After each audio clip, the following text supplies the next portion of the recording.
bismillaahir rahmaanir rahiim idilaahantiin baddaawadayaal meel kastoo aad naga daawanaysaan waxaad ku soo dhawaataan wararkii telefishanka qaranka jamhuuriyadda Soomaaliland oo saacadahan oo kale aad ka daawataan halkani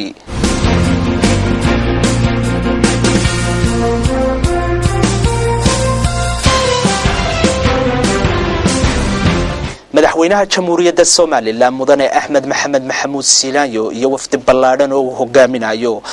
ayaa safar shaqo ugu baxay gobolada galbeedka Soomaaliland isagoo madaxweynuhu xariga ka jaray mashaariic cusub oo halkaasi laga hirgeliyay qaar kalena dhagax dhigay warkaas oo faahfaahsan waxay noo hayaa wariyahayaga gobolka Gabiley nooga soo warama Nimcaan Deeg Ibraahim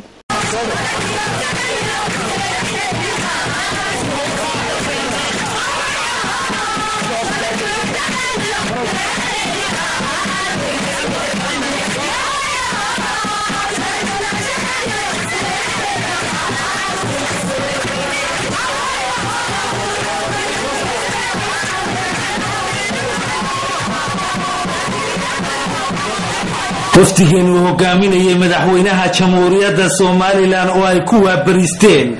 shacbiga degmada Gabiley gaar ahaan xarunta gobolka Gabiley ayaa guud ahaanba wax madaxweynaha iyo wafdigan hogaaminayay oo ay ku weheliyeen xubno kamida golaha wasiirada jamhuuriyadda Soomaaliland taliyaasha ciidamada booliska iyo militariga Soomaaliland xildhibaano ka tirsan golaha wakiilada iyo waliba mas'uuliyiin kale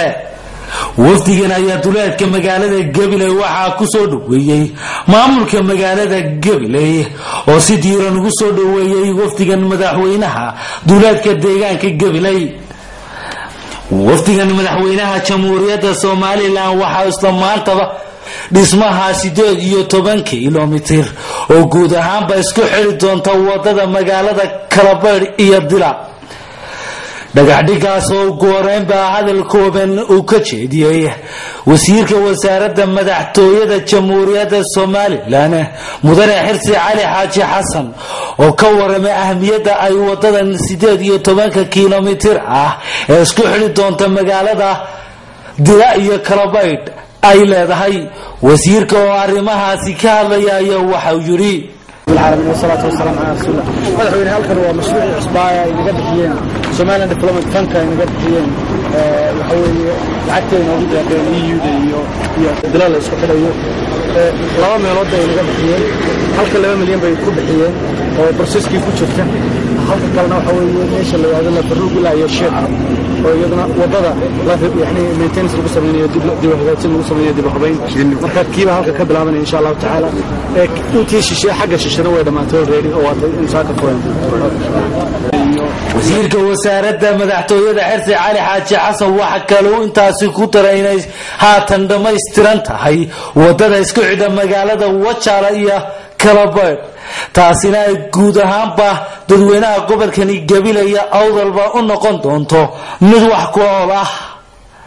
madaxweynaha jamhuuriyadda Soomaaliland mudane Axmed Maxamed Maxamuud Siilaanyo oo hadal kooban halkaasi ka jeediyay ayaa sheegay guud ahaanba xukuumadda uu hogaamiyay ay ka go'an tahay in la dhameystiro wadooyinka guud ahaanba Soomaaliland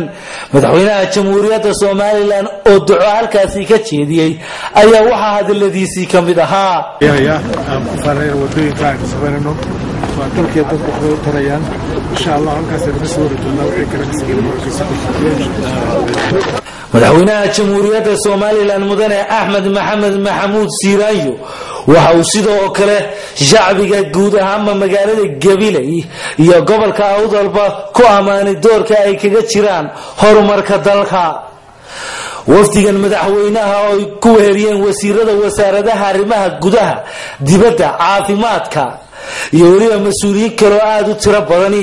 ayaa waxa ay u ambabaxeen isla maantaba gobolka Awdal gaar ahaan caasimadda Boorama iyagoo uga sii kicitimi doona gobolka Salel sidoo kale gabagabadii halkaasi waxa hadalkoodan ka jeediyay maayirka magaalada Gabiley Shacayb Maxamed Muuse oo madaxweynaha jamhuuriyadda Soomaaliland ku amaanay doorka ballaaran oo bulshada ugu jiro horumarinta waxqabadka maayirka oo arrimahaasi ka hadlaya waxa uu yiri kusoo dhawow Gabiley kusoo dhawow hooyadii halganka iyo hooyadii Soomaaliland intaas waa taa wax sharaf weyn oo ah iyadoo maanta ay dhamaatay oo gabagaba ay ku dhowdahay wadadii isku xidhaysay tog Wajaale iyo kala baydh oo ay maanta carratuulka gaadhay kontaroolkii waqooyi ee magaalada in maantana nasiib wanaag madaxweynaha jamhuuriyadda somalilan uu dhagax dhigay waddadii isku xidhaysay haddana ee dib loo hagaajinayey kala baydh iyo dila oo ka tirsan degmada maaragtay gabiley inta u dhaxaysa gabiley iyo dila waxaanu leenahay madaxweyne waad ku mahadsan tahay ummadda reer gabileyna way kugu og tahay horumarka istabajooga aad ka waddo gobolka gabiley gaar ahaan iyo somalilan guud ahaanba waxaan nasiib ay tahay waa nimcaan dheeg ibraahim TV qaranka gabiley madaxweynaha jamhuuriyadda Soomaaliland mudane Axmed Maxamed Maxamuud Silaayo iyo wafdiga uu hogaaminayay ayaa uga sii gudbay dhinaca gobolka Awdal gaar ahaan magaalada madaxdiisa Boorama intii aanu gaarin madaxweynuhu magaalada Boorama waxa uu daafuray wadada isku xidha dila ilaa iyo Boorama taasi oo la daafuray maadaama mashruucii dhismaha wadadaasi uu soo gabagaboobay madaxweynaha jamhuuriyadda Soomaaliland mudane Axmed Maxamed Maxamuud Silaayo oo si ballaaran loogu soo dhaweeyay magaalada Boorama ayaa kadib waxa soo dhaweyntaasi uu dhagax dhigay wado cusub oo isku xidhi doonta magaalooyinka Boorama iyo Saylac isagoo intii uu ku sugnaa magaalada Boorama kulamo la yeeshay waxgaradka odayaasha iyo maamulka kala duwan ee gobolkaasi madaxweynaha jamhuuriyadda Soomaaliland mudane Axmed Maxamed Maxamuud Silaayo iyo wafdiga uu hogaaminayo ayaa uga sii gudbaya halkaasi dhinaca gobolka Salal iyadoo oo wararka ku saabsan safarkaasi madaxweynaha iyo wafdigiisa iyo waxyaabaha kale ee ka soo kordhana aanu idinka soo gudbin doono wararka wasiirka wasaaradda qorsheynta qaranka jamhuuriyadda Soomaaliland oo uu waramay telefishanka qaranka ayaa sheegay inay qaadaceen lacag banka Afrika uu u soo mariyay wadankaasi Soomaaliya warkaas oo faahfaahsan waxaynu eegayaa wariye Xamse Cali Bulbul xukuumadda Soomaaliland waxay sheegtay inay qaadacday lacag bangiga Afrika uu soo mariyay dhinaca dalka Soomaaliya Soomaaliland wasiirka wasaaradda qorsheynta qaranka Dr. Saad Cali Shire oo ku qabtay shir jireed xafiiskiisa magaalada Hargeysa waxa uu sheegay in xukuumadda Soomaaliland iyadoo tixgelinaysa ahmiyadda qarannimada iyo gooniistaaga Soomaaliland ay diiday nidaam ka baxsan sharciga dalka in bangiga Afrika uu lacagtaas u soo mariyo dawladda fadhigeedu yahay magaalada muqdisho dalka Soomaaliya Dr. Saad Cali Shire isagoo ka hadlaya go'aanka xukuumadda Soomaaliland ay qaadatay ay ku qaadacday lacagta bangiga Afrikanismka uu soo mariyay dhinaca dalka Soomaaliya ayaa waxa uu yiri wasiirku Soomaaliland waa wadan xora oo ku yaala geeska Afrika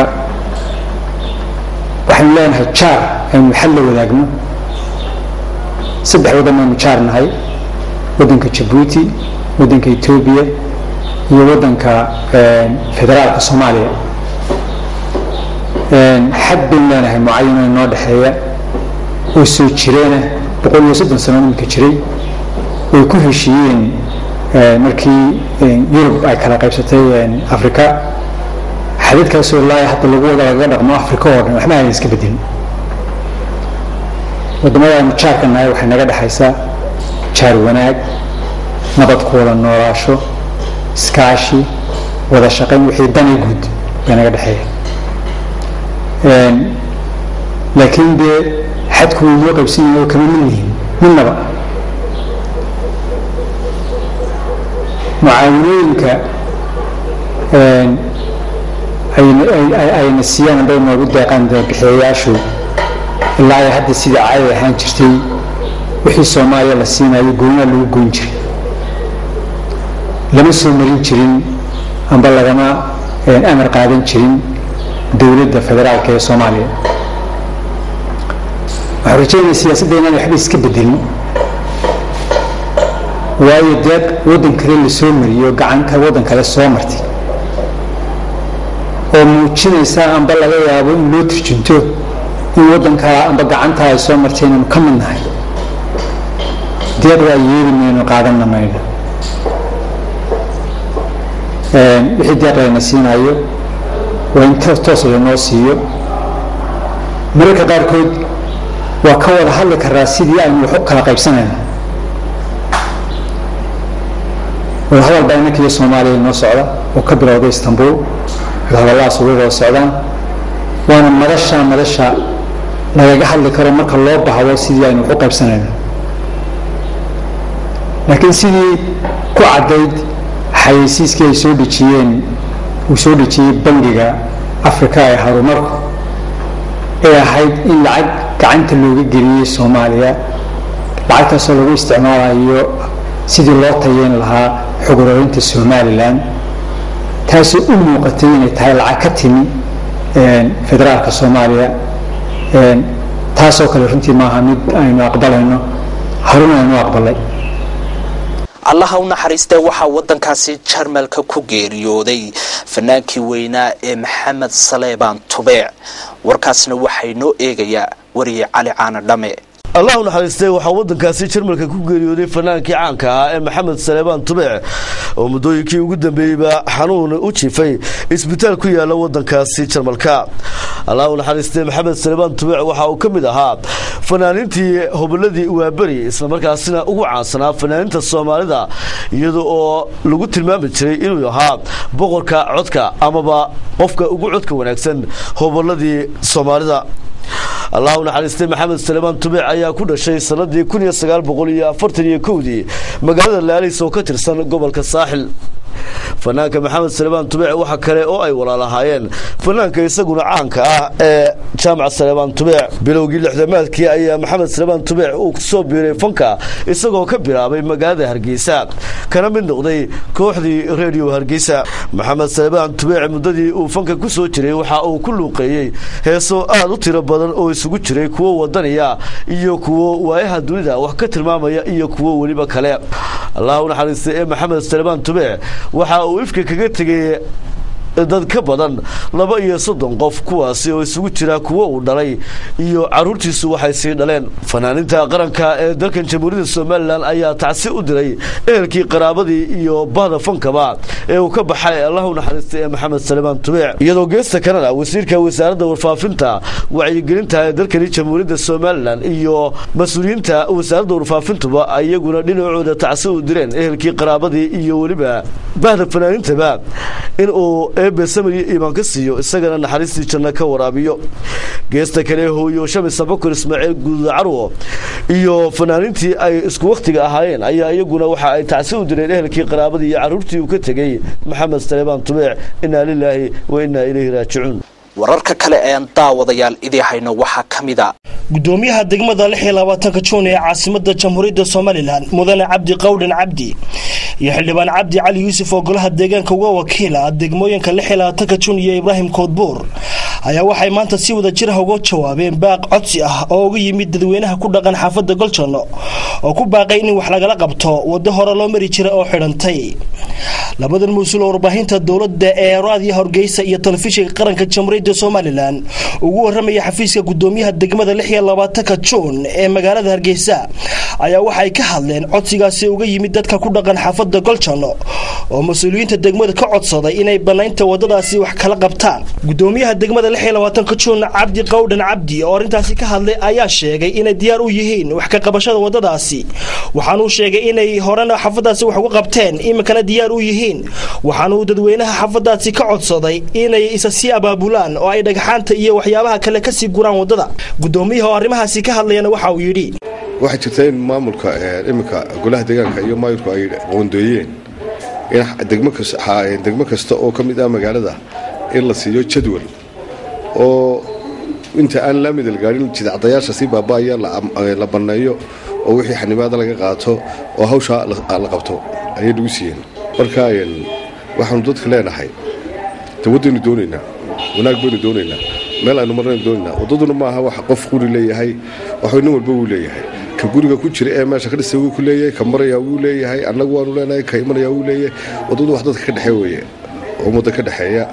diinteena aad loogu sheegay inaan la dhibin oo wax dhibaya la dhigin hadda wax weeyaan ay wadada marka la baneeyo la yiraahdo waa in dadku ka sii horeeyay si abaabula xildhibaan Cabdi Cali Yuusuf oo ka tirsan xildhibaanada golaha deegaanka ee caasimadda Hargeysa una qaabilsan degmooyinka 26 Juun iyo Ibraahim Koodbuur ayaa waxa uu sheegay inay ka dawlad hoose ahaan ay diyaar u yihiin wax ka qabashada wadadaasi ay dadweynuhu ka cabanayaan muhiimadan ay siin doonaan sida ay u kala muhiimsan yihiin wadooyinku waxa kale oo sheegay xildhibaanku inay wax ka qaban doonaan dhammaan wadooyinka caasimadda Hargeysa ee u baahan in wax laga qabto xildhibaanka oo isna arrimahaasi ka hadlaya waxa uu yiri imika wadooyinka ay ka cabanayaan horena waan u gallo dhir badan waan ku goynay cagafto dee intay awood leedahay ayuun bay qabatay waxaanaynu ku tala jirnay inaynu waddooyinka ka furno waxaa noo qorshaysan dhowr waddo nooga qorshaysan mid GBLG ku jirtaa dhex maraysa Goljanno ilaa xisbiga gelaysa oo 3 degmo maraysa 2 waddo dusha ka imanaya mid ahaana waanu dhisaynaa wayadna qorshaha sanadka way noogu jirtaa marka waxa weeyaan dadku intaana cabashada deegaanka saxaafadda geyn waxa ka fiican in anaga noo yimaadaan wax naga weydiiyaan wararka naga soo gaadhaya dhinaca magaalada Berbera ayaa iyagana waxa kamid ah ururka haweenka lagu magacaabo Ilwaad ayaa maanta magaalada Berbera ku qabtay munaasabad ay kaga qayb qaadanayaan xuska maalinta haweenka ee ku beegan 8 Maarso munaasabadan oo ka soo qayb galay gudoomiyaha gobolka Saaxil Cali Maxamed Cilmi ayaa halkaasi waxay ka warameen munaasabadan iyo ahmiyadda ay u leedahay haweenka iyo sida loogu baahan yahay in laga wada qayb qaato xuskeeda waxaana halkaasi gudoomiyaha gobolka Saaxil Cali Maxamed Cilmi ay ku gudoonsiiyeen shahaadooyin ay ugu talagaleen marwada koowaad ee dalka Jamhuuriyadda Soomaaliland Amina Waris Sheekh Maxamuud Jirde iyo sidoo kale xubno ka tirsan golaha wasiirada xukuumadda Soomaaliland waxaana tilmaameen marwada madaxweynaha Soomaaliland ay shahaadadaasi ku mutaysatay kaalinta ay ka qaato waxa qabashada haweenka iyo kor u qaadistooda iyo sidoo kale u doodista xuquuqda haweenka iyo sida ay uga qayb qaato howlaha la xiriira horumarinta haweenka ay kamidka yihiin sida ay haweenku ay ugu soo dhiirin lahaayeen inay ka qayb qaataan maamulka iyo sidoo kale doorashooyinka baarlamaanka iyo golayaasha deegaanka ee dalka Jamhuuriyadda Soomaaliland waxay sidoo kale ay ku hambaliyeen guud ahaan haweenka Soomaaliland maalintan qiimaha leh lagu xusayo maalinta haweenka ee ku beegan 8 Maarso marwadani waxay ku mutaysatay shahaado sharafkan aan u ku maamusayno hoggaanka wanaagsan ee haweenka u hayso iyo waxqabadka haweenka gobolka Jamhuuriyadda Soomaaliland ay u muujisay tacadiyada ka dhanka ah oo ay ka hortagto dumarka marwada sharafta leh dumarka waalan dumarka xagga maxay tahay dhimanka ah oo maantaba ay siinayso u soo hambalyeysay inay kala qayb galaan haweenweynaha adduunka inay kala qayb galaan farxadda haweenka gobolka Saaxil sidaa aawadeed ayaan ugu sharafnay munaasabadaasi ayaa sidoo kale gudoomiyaha gobolka Saaxil uu si weyn ugu mahadnaqay haweenkaasi ka qayb qaadanayay maalintaasi xuska isagoo tilmaamay loo baahan yahay in la xuso haweenka lana dhowro xuquuqdooda lagana ilaaliyo tacadiyada ka dhanka haweenka Mukhtaar Cabdiraxmaan Maxamuud telefishinka qaranka Soomaaliland Berbera warkii aad ka daawanayseen telefishinka qaranka Jamhuuriyadda Soomaaliland intaas ayaa uu nagaga idil yahay warkan iyo warar kale oo faahfaahsanba waxaad ku daawan doontaan baahimahayaga dambe inta se ka horeysa waxaan idinkaga tagayaa aragti maqal dambe ka hor assalaamu calaykum waraxmatullaahi tacaala wa barakaatuh